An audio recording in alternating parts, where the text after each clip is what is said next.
meeting is being recorded. Ooh. First time I've heard that on a recording. That's very loud. Anyway, Fergus Jenkins joins us, obviously IMMAF world champion in the middleweight division. Mate, how does that sound? Oh, it's awesome. That's exactly what I was looking to get out of this competition, and it's all worked out very well. When you went over to Abu Dhabi, like obviously this tournament had been delayed from last year and gave everyone a little bit more time to prepare. I believe this was your first major tournament. What were you expecting when you headed over there? I was expecting a lot of it. I mean, I was definitely like mentally preparing for a difficult competition in terms of fighting over multiple days and having to remain focused and all the mental attributes that I thought were going to be required of me. I was sort of visualizing that and drilling that in, but getting there, mentally visualizing it and actually doing it in real life are two very different things. So it was a new experience, and I'd definitely be excited to do something like that again and actually have some real life experience to build off. I know there was still sort of questions around whether you guys were going to be getting back into the country immediately within like a week of the tournament starting.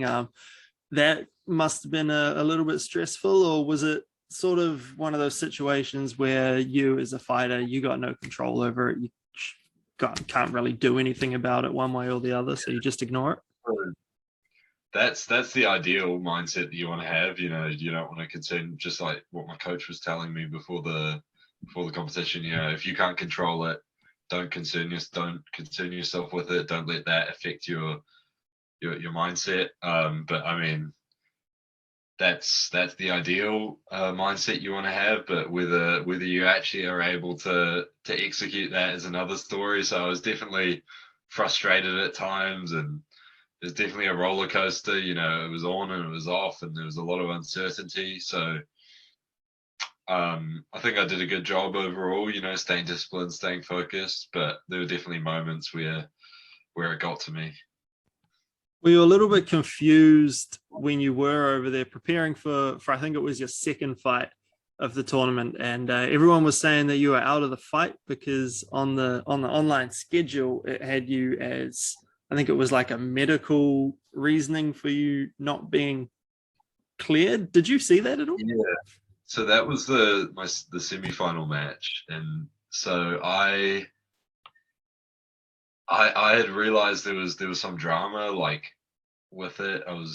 I'd seen that my name wasn't on the list as I was busing to the venue, and so I was a bit confused. So I told my coach, and he got in contact with them, and then I checked my phone, and I had messages from like my mum and my sister, and they all thought I had COVID, and there was like a big drama and everything, and I was just like, oh my god, this is insane. Somehow I have COVID and I'm the last person to know. Seemed like everyone else knew I had COVID, and then so yeah, it turns out I don't know what happened, but yeah, there was some sort of error, and the fight did end up getting put back on. I think for both me and my, so it was actually the fourth fight, not the second one. So it was a semi-final match. My opponent thought that he was moving on to the finals, so halfway through the day, he would have been notified and told, you know, you've got to come and fight. You're not going to the finals. You're going to have to win. And so that must have been stressful for him as well. But then I was also going to the fight.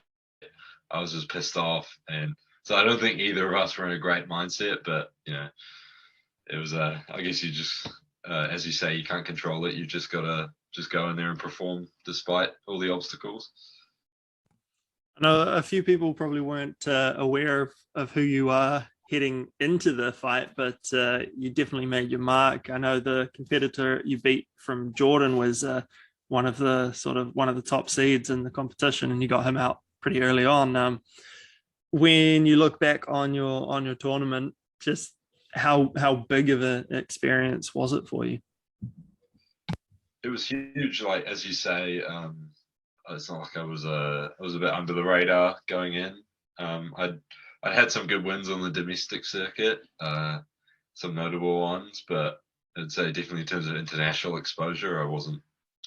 They didn't. None of the commentators would have known who I was or anything. I wasn't like Hazim, who seemed like he was the fan favorite of the tournament, I guess. But I think the competition was huge for me. You know, just to get the opportunity to put my name out there on a big circuit like that and face off against guys who had a lot more notoriety and be able to show what level I'm at and show people from all sorts of different countries and rather than just New Zealand, you know, what I bring to the table. Yeah, you definitely showed that you know how to snatch a neck. Yeah, man, that's my signature move. All those submissions. No, it was good to get a Das choke in because you know that's the move that I'm famous for in the gym, but I'd never actually got one of them in a mixed martial arts fight. So it was cool to get that on my record. I was going to ask if you have a favorite sub, but sounds like the Das is probably up there. The Das is definitely up there. Yeah, I'd say that's my favorite. How's it been for you, I guess, coming up down in Christchurch with Karl Webber, who most people know as Dan Hooker's very early coach, goes by the name of Coach Hostile, which I'm sure anyone who's never trained under him can kind of imagine what it's like. Yeah, it's an apt name. It definitely describes his coaching style to some extent, but you know, he's a man of, you know, he's not just hostile. You know, he's got a softer side as well, and he's an amazing coach. You know, I've been training with him for more than 3 years now, I'd say, and just the amount of knowledge he has. You know, I think, you know, he gives off like, you know, he's Coach Hostile or whatever. Like he's known as a tough guy, but he's actually just very intelligent, very cerebral coach, and I think that sort of rubbed off on me and the other fighters at the gym. You know, we not only want to go in there and show our toughness and our heart, but really more than anything, it's a sport where the smartest people rise to the top. It's strategy and tactics that win the fights, and that's definitely something that he breathes in his fighters. When it comes to you looking forward, what are your plans? How long do you plan to stay amateur for? I'm sure many people have asked you that, but it's obviously the one everyone wants to know, right? Yeah, so initially going into this tournament, I was looking at turning professional pretty soon afterwards, but I guess going into this competition, I only had 5 fights, and that's over a couple of years on the domestic circuit. In 6 days, I've had 5 fights at this tournament, so I've doubled my experience in such a short period of time. Like maybe I think there's a good argument that staying amateur for a bit longer, and if I can rack up more of these tournaments and manage to go overseas, I don't know, Australia, wherever they're hosting these tournaments, and rack up more experience that way, that I think that would be really valuable for me. So I'll talk to my coach. You know, I got a bit of time to rest and recover, and then yeah, we'll look at the move that's whatever move is next, whether that's staying amateur and building on my experience or going pro and starting to build that record. I mean, you're only 21. Do you feel like a lot of young people sort of rush to get to the pro stage so that they can start trying to, you know, get to those bigger stages, even though they might not be ready for that level? Yeah, well, I suppose it's not like boxing where amateur boxing is really deeply ingrained in boxing compared to MMA, where amateurs are relatively new thing. Like it's being developed. This IMMAF organization, I suppose, is laying a lot of the groundworks for a strong amateur system. So there's not as much amateur pedigree isn't so much of a thing in MMA, but I think now it's becoming more and more to where you build your amateur record up before you go pro. So I think you know, more and more going forward, you'll see younger fighters stay amateur and look to build that experience before they go pro. You're back in New Zealand now in a lovely MIQ hotel. Yeah. I know a lot of people have been trying to get in touch with you, particularly, you know, news agencies. How has that whole experience been for you? Oh, it's been pretty crazy. Just the level of exposure that I got in coming out of the tournament. I wasn't necessarily expecting it to be quite as big as it was, but it's awesome. I mean, that's exactly what I'm looking for. You know, it's a sport, but it's also an entertainment business. So you want to get that publicity and notoriety, so that you have something to bring to the table in terms of from a promotional aspect. It's a very smart way to look at it. Yeah, yeah. In terms of going forward, I know you said you got a little while to rest and recover. Are you looking to get back in any time in the next few months, or just wait and see what happens? In terms of competing, Yeah. yeah. So I guess pretty much straight out of MIQ, I'll be back training. I train always, not just for if I've got a fight. I'm always training. But in terms of when I next compete, um, I missed out on my Christmas break and everything because I was training the whole time. So I wouldn't mind a few weeks off because once I go into training camp, that's it. There's no drinking, no anything like that. So I'll probably take a few weeks to enjoy some of that stuff. I'll still be training, and then maybe April, May, I'll be looking to get back into some form of competition. Yeah. It seems like mixed martial arts is slowly starting to get more and more notoriety in New Zealand and even in Australia. You being a young fighter coming up, I guess you getting to reap the rewards of that now. Just what can you put that down to? Is it just a matter of better fighters now being up on the world stage from down here, or is it just a matter of now that more and more fighters are making that break, they're getting the exposure back down at the grassroots level? Yeah, well, I mean, I think it's been huge for the younger generation seeing all these pros, like Israel, Dan, Brad, Kai, come out, because it gives you that confidence that just because you're from New Zealand doesn't mean that you can't compete internationally and you can't beat these guys. So it's definitely a confidence booster, I think, for a fighter like myself. Seeing these guys succeed internationally, and I think the reason New Zealand's been able to do so well is because we've just got a strong community of coaches and obviously talented and motivated fighters that want to make it to the next level.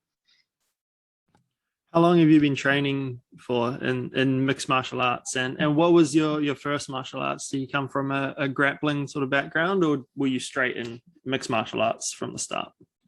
I was pretty much straight in mixed martial arts from the start. I was doing more grappling, which is probably showing through in my style, I suppose. But about 5.5, 6 years ago, I would have started when I was 15, 16. Good.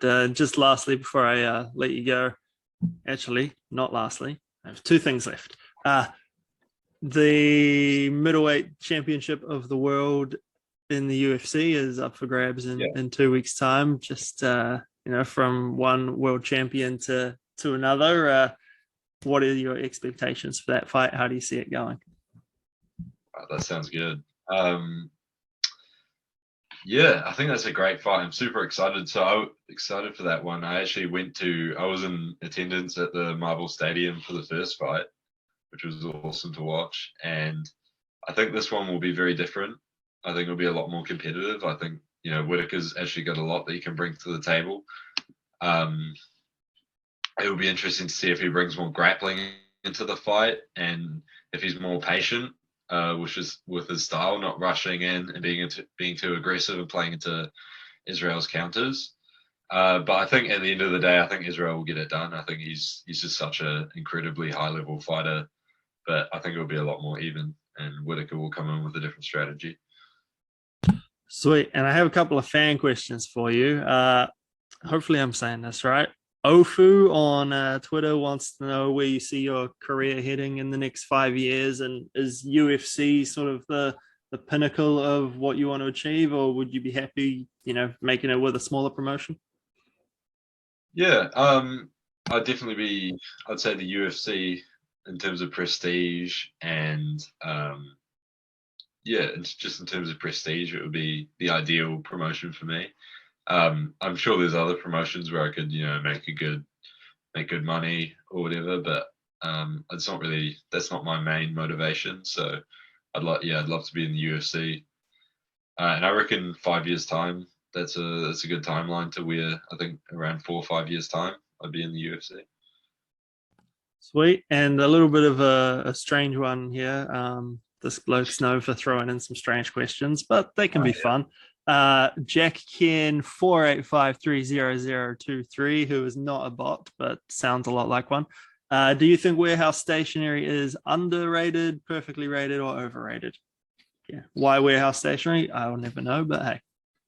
Warehouse stationery. I wouldn't say it plays a big role in my life, but I would say overrated.